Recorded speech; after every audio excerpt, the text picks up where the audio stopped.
Hello everyone, welcome back to my channel. অনেকদিন পর আবারও চলে এসেছি নতুন একটা মিনি ব্লগ নিয়ে। তো আজকে মিনি ব্লগটা করার কারণ হলো, আজকে আমার দিদি ফটোশ্যুট করবে। হ্যাঁ, দেখো অনন্যা দিদিকে শাড়ি পরাচ্ছে, অনেকক্ষণ ধরেই শাড়ি পরাচ্ছে। তো তারপর দেখো ক্যামেরাম্যান এসে পড়েছে, শুয়ে রয়েছে। তো ওখানে দেখো অনন্যা দি আবার দিদির চুলটা ঠিক চুলটা কার্লি করে দিচ্ছে একটু। তারপর ফাইনালি অনন্যাও চলে এসলো, খুব ভালো লাগলো। তো তারপর দেখো ক্যামেরাম্যান সব কিছু রেডি করছে, আর দিদির মাথায় ফুল লাগিয়ে দিচ্ছে। দিদিকে দেখতে কিন্তু দারুণ লাগছে। তো আমি আর অনন্যা চলে যাচ্ছি গঙ্গার দিকে। দিদি ওরা আগে চলে গেছে, আমি আর অনন্যা সাইকেলে করে পিছনে পিছনে আসছি।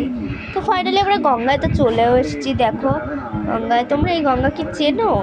যদি চিনে থাকো তাহলে আমাকে অবশ্যই কমেন্ট করে বলবে, ঠিক আছে?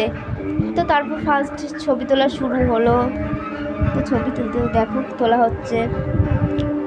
তো আজকের মিনি ব্লগটা আর বেশি বড় করলাম না, ঠিক আছে গাইস, টাটা বাই।